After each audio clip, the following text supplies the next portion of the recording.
Hello students, আমি Moumita ma'am. আশা করি তোমরা সকলেই খুব ভালো আছো। Welcome back to our channel.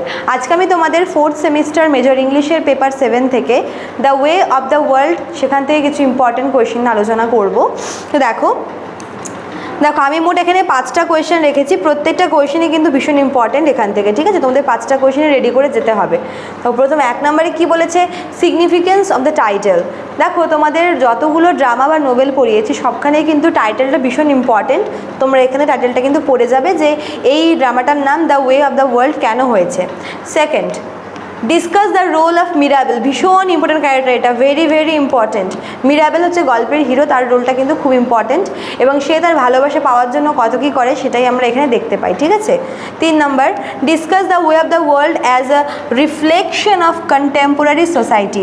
এই যে গল্পটা, এটা হচ্ছে লন্ডনের, মানে সেই সময়কার লন্ডনের হচ্ছে অ্যারিস্টোক্রেটিক সোসাইটির একটা আমরা দৃষ্টান্ত এখানে দেখতে পাই। তো কিভাবে এই গল্পটা the way of the world কীভাবে সেই সময়কার লন্ডনের যে আপার ক্লাস মানুষদের জীবনযাত্রাকে দেখিয়েছে সেটাই তোমাদের পড়তে হবে এখান থেকে, ঠিক আছে? 4 নাম্বার যে sketch the character of lady Wishfort. ভীষণ ইম্পর্টেন্ট রোলটা এনারও, মিরাবেলের মতো এনার রোলটা তোমাদের পড়ে যেতে হবে অবশ্যই। লাস্ট 5 নাম্বার আছে হচ্ছে discuss mister Fainall as a villain. Mister Fainall হচ্ছে লেডি উইসফোর্ডের হচ্ছে সান ইন ল, তার রোলটাও কিন্তু ইম্পর্টেন্ট ভীষণ ভিলেন হিসেবে, ঠিক আছে? তো এই 5টা কোয়েশ্চেন তোমরা অবশ্যই রেডি করে যাবে। দেখে নাও তোমরা এক একটা, আমরা বলেছি তোমাদের শুরু থেকে।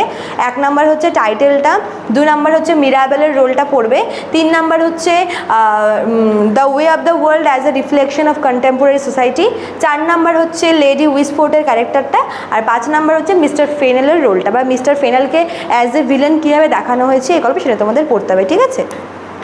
এই ছিল তোমাদের ক্লাসটা আজকে। দেখো লাস্টে 2টো নাম্বার আছে, 2টো নাম্বার হচ্ছে আমাদের সেন্টারের হেল্পলাইন নাম্বার। যারা ভাবছে আমাদের কাছে অনলাইনে পড়বে তারা কিন্তু এই নাম্বারে যোগাযোগ করে নিয়ে আমাদের সঙ্গে জয়েন হতে পারো, ঠিক আছে? চলো আজকে এতটুকুই থাকলো, দেখা হচ্ছে নেক্সট ক্লাসে। Thank you.